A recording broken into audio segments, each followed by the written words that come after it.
সম্মানিত দর্শক এবং শ্রোতাবৃন্দ, আমি যশোরী বাংলাদেশি সেবা পার্টির পক্ষ থেকে আপনাদের সকলকে জানাই আসসালামু আলাইকুম রহমতুল্লাহ। এ যাবৎকাল আমরা শুনে এসেছি ৬ ঋতুর বাংলাদেশ। সত্যি কথা, ৬ ঋতুর বাংলাদেশ আনন্দদায়ক হলেও আর একটি ঋতু রয়েছে আমাদের দেশে।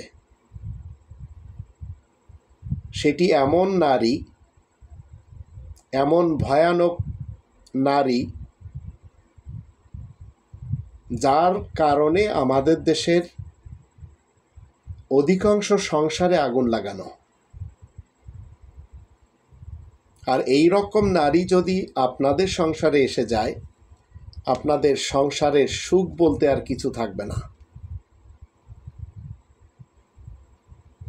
কোরআনে ৩ নম্বর সূরা আলে ইমরানের ১৪০ নম্বর আয়াতে আল্লাহ বলছেন, ই ইয়ামসাসকুম করহুন ফাকাদ মাসাল কওমা করহুম মিথলু ওয়াতিলকাল আইয়ামু নুদাউিলুহা বাইনান নাস ওয়ালিয়া'লামা আল্লাহুল্লাযীনা আমানু ওয়া ইয়াত্তাখিযা মিনকুম শুহাদা ওয়াল্লাহু লা ইউহিব্বুয যালিমিন। তোমাদের সুদিন দুর্দিন আসলে তাদেরও অনুরূপ সুদিন দুর্দিন এসে থাকে। এভাবেই মানব জাতির মধ্যে কালের গতি পরিবর্তন আমি করে থাকি। তাই তো আল্লাহ জানতে চান যারা ঈমানদার আর তোমাদের মধ্যে যারা প্রত্যক্ষ সাক্ষ্যদানকারী তাদেরকে আল্লাহ গ্রহণ করতে চান, আর অপরাধীদেরকে আল্লাহ মোটেই পছন্দ করেন না। তো মানব জাতির মধ্যে কালের গতি পরিবর্তন আল্লাহ করে থাকেন।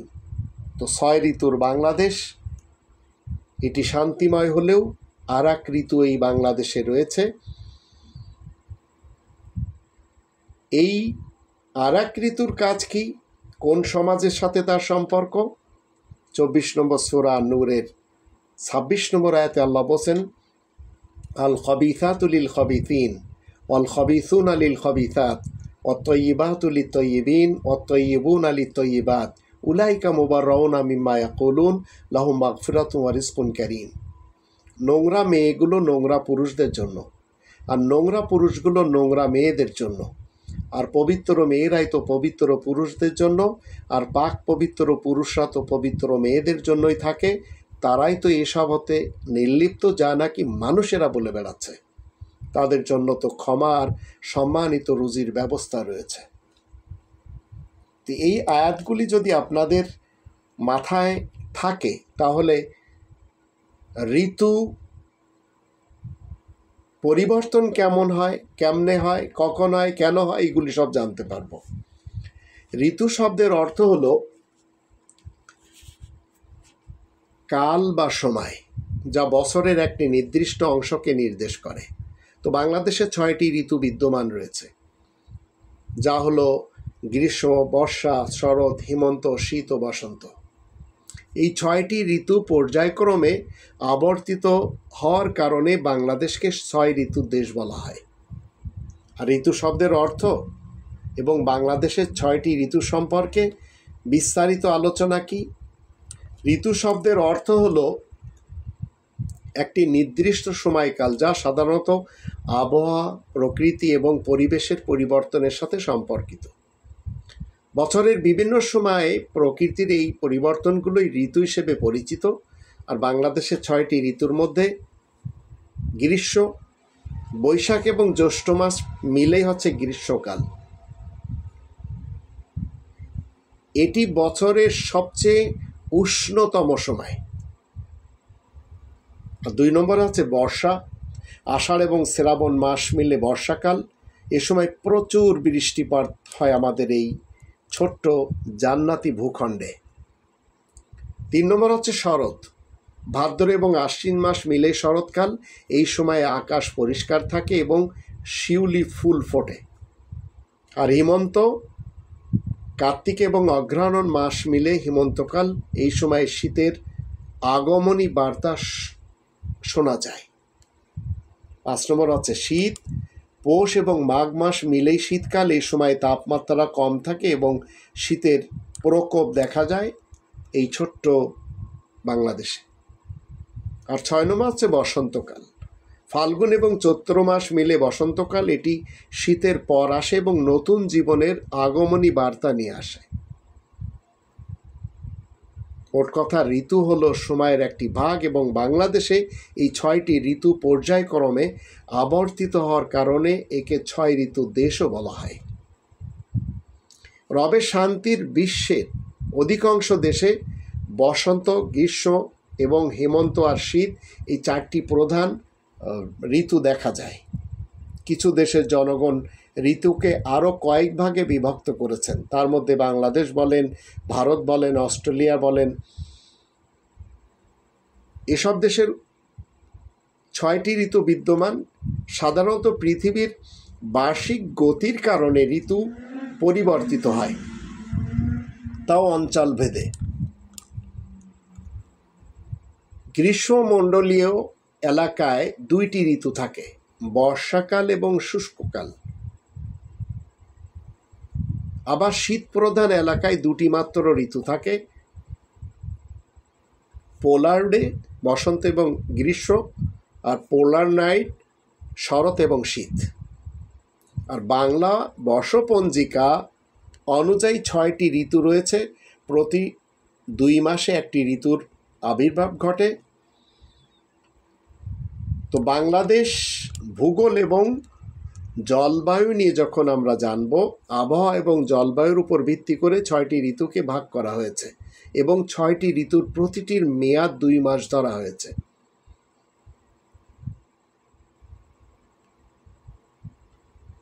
বাংলা বর্ষ অনুযায়ী গ্রীষ্ম বছরের প্রথম 2 মাস বৈশাখ এবং জ্যৈষ্ঠ মিলে গ্রীষ্মকাল।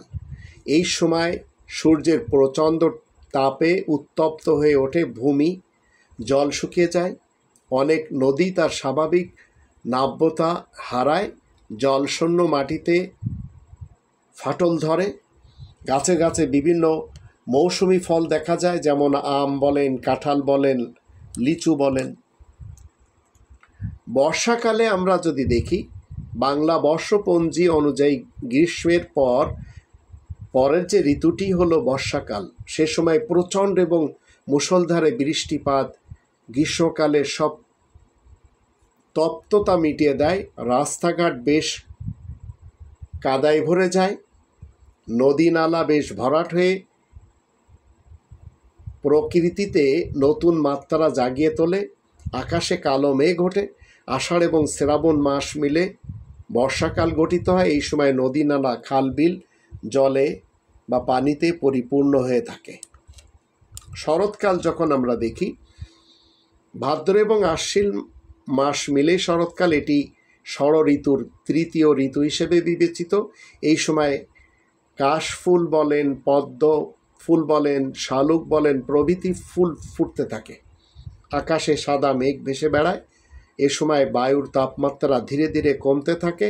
রাতে সবুজ ঘাসে হালকা জলের কণাও আমরা দেখতে পাই। হেমন্তকাল কার্তিক এবং অগ্রহায়ণ, এই 2 মাস হচ্ছে হেমন্তকাল। এটি ষড় ঋতুর 4র্থ ঋতু।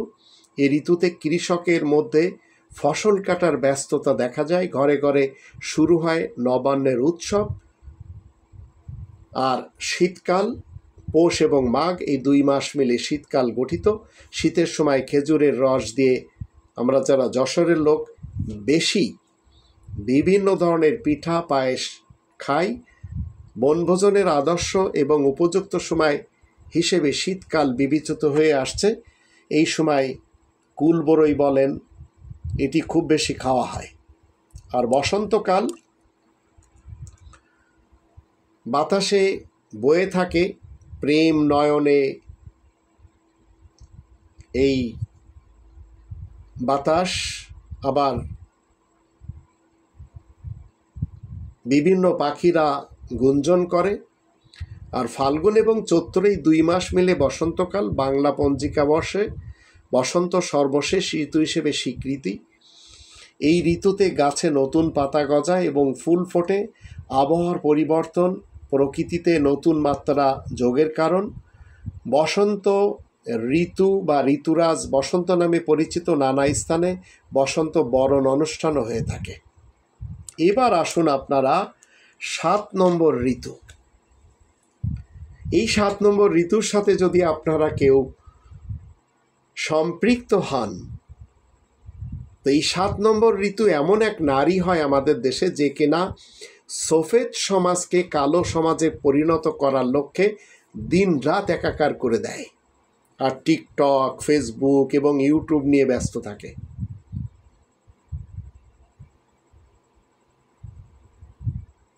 নারীদের মধ্য থেকে এই ঋতু তৈরি হয়, এটি প্রত্যেকটি সমাজে আমরা দেখতে পাই। অথচ স্ত্রীদের যদি আমরা মাসিক চক্রের পর্যায়গুলো একটু দেখি, স্ত্রী দেহের ঋতুর জন্য রজস্রাব পিরিয়ড বা মাসিক একটি স্বাভাবিক প্রক্রিয়া। এটি প্রতি মাসে ঘটে, যখন জরায়ুর ভিতরের স্তর ছিঁড়ে যায় এবং যোনিপথ দিয়ে রক্ত এবং অন্যান্য তরল পদার্থ বের হয়ে আসে। এটি গর্ভাবস্থার জন্য শরীরের প্রস্তুতি, এবং যদি ডিম্বাণু নিষিক্ত না হয় তবে এটি আস্তরণ ঝরে যায়। এর যে আস্তরণটি রয়েছে এটা ঝরে যায়। মাসিক সম্পর্কে বিস্তারিত তথ্য আমরা বিভিন্নভাবে জানতে পারি। স্বাভাবিক প্রক্রিয়া: রজস্রাব একটি স্বাভাবিক শারীরবৃত্তীয় প্রক্রিয়া যা মহিলাদের প্রজনন জীবনে ঘটে। আর মাসিক চক্র,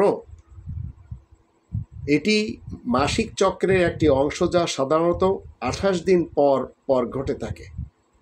হরমোনের প্রভাব যদি আমরা দেখি, ইস্ট্রোজেন এবং প্রোজেস্টেরন, এই যে দুটি নামক হরমোন, এই চক্রটিকে নিয়ন্ত্রণ করে এবং জরায়ুর আস্তরণ তৈরিতে সাহায্য করে। আবার ডিম্বাণু নিষিক্ত না হলে, যদি ডিম্বাণু শুক্রাণু দ্বারা নিষিক্ত না হয় তবে জরায়ুর আস্তরণ ভেঙে যায় এবং রক্তপাত শুরু হয়। আর রক্তপাতের ধরন যদি আমরা জানি, পিরিয়ডের সময় রক্ত বিভিন্ন রঙে দেখা যেতে পারে, যেমন উজ্জ্বল লাল, গোলাপি, বাদামি বা কালো। ব্যথা আবার আমরা যদি দেখি, এই ঋতুবর্তী নারীদের, কিছু মহিলার রজস্রাবের সময় পেটে ব্যথা বা ক্রাম্প হতে পারে, তাই স্বাস্থ্যের যত্ন নিতে হবে। রজস্রাবের সময়, মাসিকের সময় স্বাস্থ্যবিধি বজায় রাখা গুরুত্বপূর্ণ এবং প্রয়োজনে স্যানিটারি প্যাড বা ট্যাম্পন ব্যবহার করা যেতে পারে। কোরআন পিরিয়ড বা ঋতুস্রাবের সময় সহবাস করার কি অনুমতি দেয়? এবার আসুন কোরআন থেকে আমরা জানি। 2 নম্বর সূরা আল বাকারার 222 নম্বর আয়াতে বলা হচ্ছে, ওয়াসআলুনাকা আনিল মাহিদ কুল হুয়া আযান ফাতাজিলুন নিসা ফিল মাহিদ ওয়ালা তাকরাবুহুন্না হাত্তা ইয়াতহুরনা ফাইদা তাতাহহারনা ফাতুহুন্না মিন হাইথু আমারাকুমুল্লাহ ইন্নাল্লাহা ইউহিব্বুত তাওয়াবিন ওয়া ইউহিব্বুল মুতাতাহহিরিন। মাসিক সম্পর্কে মানুষেরা তোমার কাছে জানতে চাইলে, মানে নারীদের মাসিক সম্পর্কে, তুমি বলে দিবে তা কিছুটা কষ্টদায়ক। মাসিক চলাকালীন এই সময় তোমরা নারীদের থেকে আলাদা থাকবে। পবিত্র না হওয়া পর্যন্ত তোমরা মেলামেশা করবে না, সহবাস করবে না। যখন তারা পাকসাফ হবে তখন তোমরা আল্লাহ যেভাবে অনুমতি দিয়েছেন ঠিক সেই পথেই তাদের কাছে আসবে।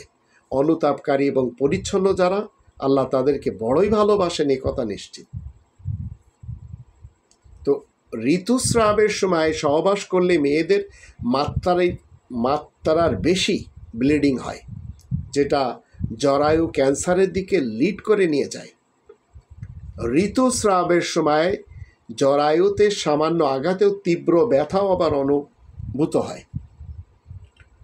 ঋতুস্রাব বা পিরিয়ড হলো স্বাভাবিক যৌনিপথের রক্তপাত, যা একজন মহিলার মাসিক চক্রের অংশ হিসেবে ঘটে। প্রতি মাসে আপনার শরীর গর্ভাবস্থার জন্য প্রস্তুত হয়। তো 6 ঋতুর দেশ আনন্দদায়ক হলেও 7 নম্বর ঋতু নামক স্ত্রীটি যে কতটা ভয়ানক হয় তার পরিচয় আপনাদের জানতে হবে। আমাদেরকে আল্লাহ তাআলা কত আরাম আর আয়েশে, কত আনন্দ আর সুখের মাঝে রেখেছেন। আমরা ঠিকঠাক খেতে পারছি, পছন্দের খাবার দাবারের কোনো কমতি নেই। আমাদের জীবনে খুব কম ইচ্ছাই অপূর্ণ থাকছে, ভালো পড়ছি, ভালো জায়গায় ঘুরছি, উৎসব আনন্দ আর বিনোদনে ভরা আমাদের জীবন। এই যে আল্লাহ তাআলা আমাদের জীবনকে এত সহজ করেছেন, এত আনন্দমুখর রেখেছেন আমাদের জীবন, কখনো কি আল্লাহ তাআলাকে এর জন্য একবারও একান্ত নিরালায়, একান্ত মোনাজাতে, একান্ত ফরিয়াদে কৃতজ্ঞতা জানাতে পারছি? আবার কারো তো আমরা দেখতে পাচ্ছি নুন আনতে পান্তা পুড়িয়ে যায়, কারোর ঘরে নুনও থাকে না, পান্তাও থাকে না, অথচ আমাদের অনেকের ফ্রিজে ভর্তি খাবার থাকে, আলমারি ভর্তি কাপড় থাকে, যাবতীয় ইচ্ছা ছোট আর বড় আমাদের সব দিয়ে পূর্ণ থাকে। তো এই যে জীবনের এই সহজীকরণ, এটা তো আল্লাহ তাআলার রহমত এবং নিয়ামত। কখনো কি এই সহজ সরল জীবনের জন্য দুফোঁটা অশ্রু আল্লাহ তাআলার কাছে নিবেদন করতে পেরেছি? তো আমরা যারা করতে পারি আর যারা করতে পারে না, এদের যখন আমরা ইতিহাস পড়ি, তো এদের জীবনে অকৃতজ্ঞ ঋতু নামক স্ত্রী যদি এসে যায়, তাহলে তার সারাটি জীবনে অশান্তি নেমে আসে। 14 নম্বর সূরা 7 নম্বর আয়াতে আল্লাহ রাব্বুল আলামিন কি বলেছেন? আল্লাহ তাআলা বলেছেন যে, ওয়া ইস্তাআযানা রাব্বুকুম লাইন শাকারতুম লাযিদান্নাকুম ওয়া লাইন কাফারতুম ইন্না আযাবি লাশাদীদ।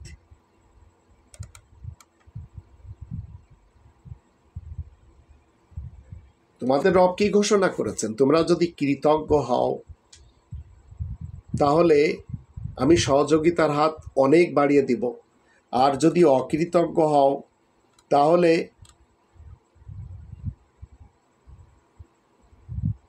জেনে রাখবে আমার শাস্তি বড়ই কঠিন।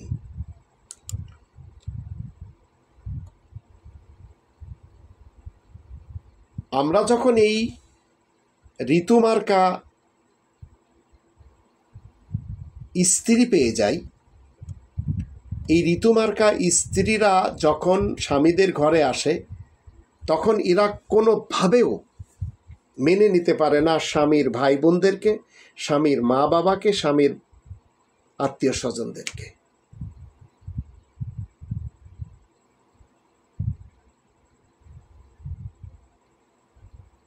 একটি বাবা হিসেবে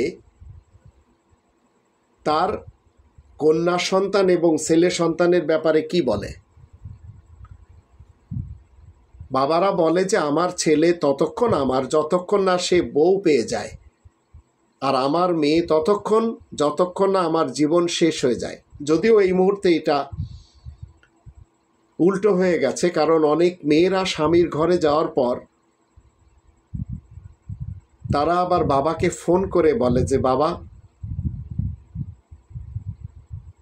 কখনো ফোন করো না।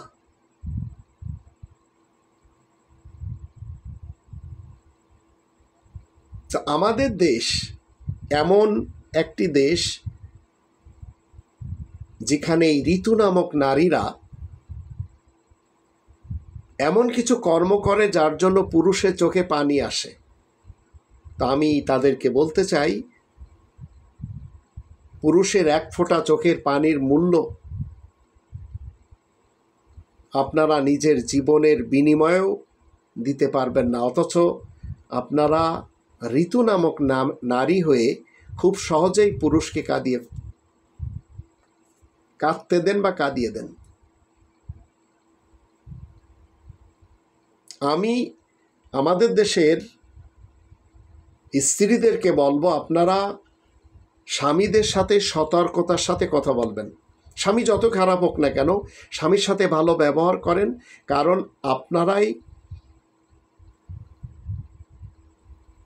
আপনারা যারা স্ত্রী রয়েছেন, যতই দামি হন না কেন, স্বামী মারা যাওয়ার পর আপনাদের আর কোনো দাম থাকে না, হোক না সেটা বাবার বাড়ি কিংবা শ্বশুর বাড়ি।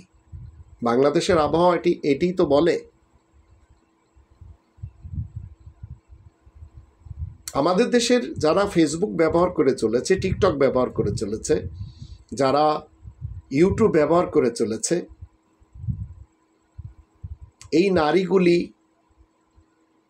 নতুন নতুন পুরুষের গন্ধ পেলে বদলে যায়। আর পুরুষগুলি আমরা দেখতে পাচ্ছি শখের নারীর আঘাত পেলে বদলে যায়। অথচ আল্লাহ তাআলার পৃথিবীতে সবচেয়ে মূল্যবান উপহার আল্লাহ তাআলার পক্ষ থেকে, সেটি হলো উত্তম জীবন সঙ্গী, যা দাম দিয়ে নয়, রব্বানি বিধান মান্য করার কারণে পাওয়া যায়। তবে যদি আপনি আল্লাহকে মানছেন, আপনার স্ত্রী মানছে না, তাহলে আপনার মতো দুর্ভাগ্য জীবন আর কারণ নেই। যে স্ত্রীরা ফেসবুক, টিকটক, ইউটিউবে ব্যস্ত থাকে, ওই স্ত্রীরা স্বামীকে কখনো সুখ দিতে পারে না। আবার পারে না যারা বাবা মা ভাই বোনদের কথা শোনে। অথচ স্বামী হচ্ছে এমন একজন মানুষ যার সাথে রক্তের সম্পর্ক না থাকলেও তার প্রাধান্য ইসলাম দেয়। ইসলাম বলেছে একমাত্র স্বামী এমন একজন মানুষ যার কাছে সব কিছু শেয়ার করা যায়, কারণ হুন্না লিবাসুল্লাকুম ওয়া আনতুম লিবাসুল্লাহুন্না। স্বামী স্ত্রী একে অপরের পোশাক, 2 নম্বর সূরা আল বাকারার 187 নম্বর আয়াত। যার কাছে কোনো গোপনীয়তার প্রয়োজন নেই, তাই স্বামী স্ত্রীর সম্পর্ক এসেছে আল্লাহ তাআলার পক্ষ থেকে। স্বামী যতটা আপন, আবার স্বামী স্ত্রীর সম্পর্ক ততটাই ঠুকলো হয়ে যায়। অনেক স্ত্রীরা বলে, আমি তো তোমার বোনকে সহ্য করতে পারছি না, তাই তোমাকে তালাক দিয়ে দিচ্ছি। আবার রাগের মাথায় তালাকের সম্পর্ক শেষ হয়ে যায়, মুহূর্তে হালাল থেকে হারামে পরিণত হয়ে যায়। অথচ রক্তের সম্পর্ক যত যাই হোক, কখনো সম্পর্ক হারাম হয় না। সম্পর্কের আগে এক্স শব্দটি যোগ হয় না। বাবা মা যতই খারাপ হোক, কিংবা মা অথবা বাবা, তারা সারা জীবন বাবা মা থাকে, পর হয়ে যায় না, এক্স হয়ে যায় না। পর হয় শুধু স্বামী স্ত্রীর মাঝে তালাক হলে। আর এই মহৎ সম্পর্কের যত্ন নিতে হবে। একটু ভুলের বা রাগের মাথায় যেন সম্পর্ক শেষ না হয়ে যায়, সম্পর্কের যত্ন নিতে হবে। যাকে ছাড়া ভালো থাকতে পারবেন না, তাকে রাগের মাথায় পর করে দিতে মনে রাখবেন, যারা আমাদের সমাজে তৈরি হয়ে গেছে তারা হচ্ছে ঋতু নামক স্ত্রী, যে পরিবর্তন হয়। নিজে কখনো সৎপথে আসবে না, কিন্তু অন্যদেরকে পরিবর্তন করে দিবে। তো স্ত্রী একবার হারাম হয়ে গেলে সহজেই তাকে কিন্তু হালাল করা সম্ভব হয় না। এই একটা সম্পর্ক যদি টিকে যায়, তবে মৃত্যু অবধি দুজন দুজনকে ছেড়ে যাবে না, পাশে থেকে যাবে সারা জীবন। সন্তান যত আদরের হোক, তারা ঠিক একটি সময় নিজেদের সংসারে ব্যস্ত হয়ে যায়। সব সন্তান বাবা মায়ের পাশে তাদের বৃদ্ধ বয়সে থাকতে পারে না, থেকে যায় স্ত্রী এবং স্বামী। ওই দুইজন মানুষই একে অপরের পাশে থাকে। একটা বিষয় খেয়াল করতে হবে, যাকে বেশি ভালোবাসবেন তার অল্প আঘাতেই কষ্ট পাবেন বেশি। তেমনই স্বামী স্ত্রীর সম্পর্কটা যত আপন হবে ততটাই মধুর হবে। এজন্য দরকার হচ্ছে দুজনার মধ্যেকার বোঝাপড়ার আর ধৈর্য এবং সহ্যের। এগুলো যাদের মধ্যে বেশি থাকবে তাদের সম্পর্ক ততটাই মজবুত হবে। কম হলে ভেঙে যাবে আর সারা জীবন আফসোস করতে হবে। তো আমাদের সমাজটা ধ্বংস করার পিছনে, সফেদ সমাজকে ধ্বংস করার পিছনে সবচেয়ে বেশি আমরা কাদেরকে দেখতে পাই?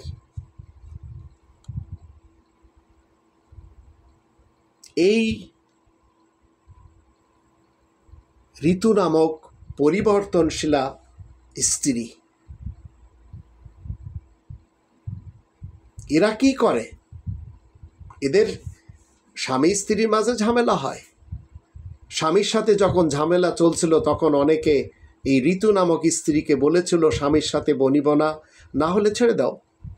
এর চেয়ে কত ভালো ছেলে তুমি পাবে, কারণ তোমার চাকরি আছে বা তোমার সুন্দর চেহারা আছে। সেই স্ত্রী আবার ভেবেও দেখে, তাই তো। কিন্তু বাস্তবতা পুরোটাই কিন্তু তার উল্টো, এটি কেউ বলে না। যত ভালোই আপনার চেহারা থাকুক না কেন, দ্বিতীয়বার যখন কেউ আপনাকে বিয়ে করতে আসবে বা বিয়ে করবে,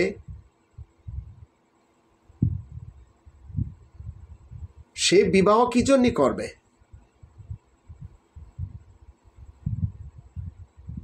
সে তার দৈহিক চাহিদা পূরণ করার জন্যই করবে। আর সমাজ এবং পরিবার আপনাকে কি করবে? তাদের দায় মুক্তি এড়ানোর জন্য রাজি হতে বলবে। তো ডিভোর্স পরবর্তী বিয়ে করা এক আপুর সাথে আমার অনেক কথা হয়েছে, আলাপ হয়েছে। তিনি কি বলেছেন? ভাই, বিয়ের 3-4 মাস গেলেই এমন প্রতিনিয়ত খোঁটা দেয়, আমি ভালো হইলে আমার কেন ডিভোর্স হলো, আমি খারাপ, আমি নষ্ট, আমি বদমেজাজি, আমি ফেসবুক, টিকটক, ইউটিউব নিয়ে ব্যস্ত থাকতাম, এখন পারি না। কিন্তু এসব এখন সহ্য করে সংসার করে যেতে হয় মুখ বুঝে। এখন বাটন ফোন চালায়। আগের যে ফ্রিডম ছিল, আজাদি ছিল, এখন তা আর নেই। মনের দিক থেকে বড় যে আগে ছিল, এখন বড় থাকতে পারে না, সব সময় নিজেকে ছোট মনে হয়।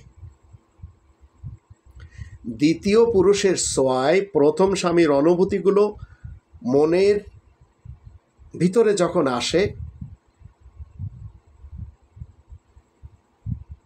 তখন সে দুঃখ করে, হায় কেন ভুল বুঝাবুঝিতে আমি অহংকার দেখিয়েছিলাম, আমি কেন সেই ঋতু নামক চরিত্রের উপরে এসেছিলাম, আমি কেন নিজেকে পরিবর্তন না করে ছেড়ে চলে এসেছি।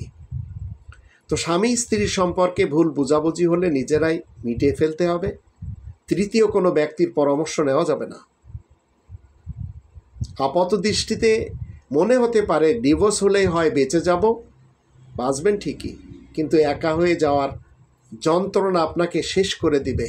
সাথে কোথাও চলাফেরা করতে গেলে নিজের হীনমন্যতা আর মানুষের আলগা করুণায় আপনার জীবন তখন আরও অতিষ্ঠ হয়ে যাবে। আপনি খুব সুন্দরী, তাতে কি হবে? তাছাড়া প্রথম মানুষটির মতো ভালোবাসা এবং সম্মান আর কোথাও পাবেন না। তাই আমি ডক্টর একিউ মাহবুবুল্লাহ যশোরী একটি পরামর্শ দিই, স্বামী স্ত্রীর সম্পর্কের ভুল বুঝাবুঝি যদি হয়ে যায় নিজেদের মধ্যে সমাধান করে নিন। আর আপনি শিক্ষিত বা শিক্ষিতা হলে নিজেদের আত্ম অহংকারের কথা চিন্তা করে স্বামীর হুকুমের বাইরে না চলার চেষ্টা করুন, মানসিকতা পরিবর্তন করুন। দেখবেন আপনি একজন ভালো নারী হয়ে যাবেন। আপনাকে কেউ ঋতু বলে গালি দিবে না, কারণ এই ঋতু নামক নারীটি বাংলাদেশে এখন হয়ে গেছে গালি। আর এই ঋতু নামক চরিত্রের কোনো স্ত্রী যখন বিবাহ সূত্রে দাম্পত্য জীবনে আসে, তখন তার স্বামীর ভাই বোনেরা বলতে পারে না আমরা ভালো একটি ভাবি পেয়েছি, তারা বলতে পারে না আমরা ভাইয়ের একজন ভালো স্ত্রী পেয়েছি। আর এই স্বামীর বাবা মা তারাও বলতে পারে না যে আমার পুত্রবধূ ভালো একটি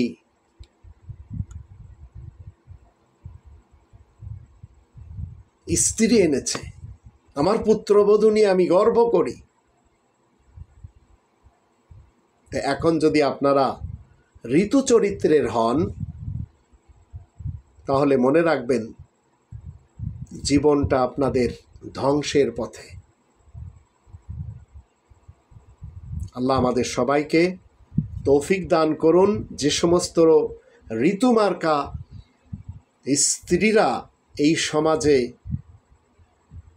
প্রকাশ পেয়েছে, তাদের মুখের ভাষা শুনলে স্বামীরা লজ্জা পায়, স্বামীরা আল্লাহ তাআলার কাছে প্রার্থনা করে যে আল্লাহ এই রকম ঋতুমার্কা স্ত্রীদের থেকে আমাদেরকে বাঁচাও। তো আপনারা দয়া করে এমন স্ত্রী হবেন না যে আপনাদের বিরুদ্ধে স্বামীরা আল্লাহ তাআলার কাছে প্রার্থনা করবে। এর অপোজিট হন। ঋতু নামক স্ত্রীরা যে কাজগুলি স্বামীদের সাথে এবং সংসারে করে, এমনকি তার নিজের জীবনে করে, এর বিপরীত যারা করবে তারা পাবে স্বর্গীয় জীবন এই কালে এবং পরকালে।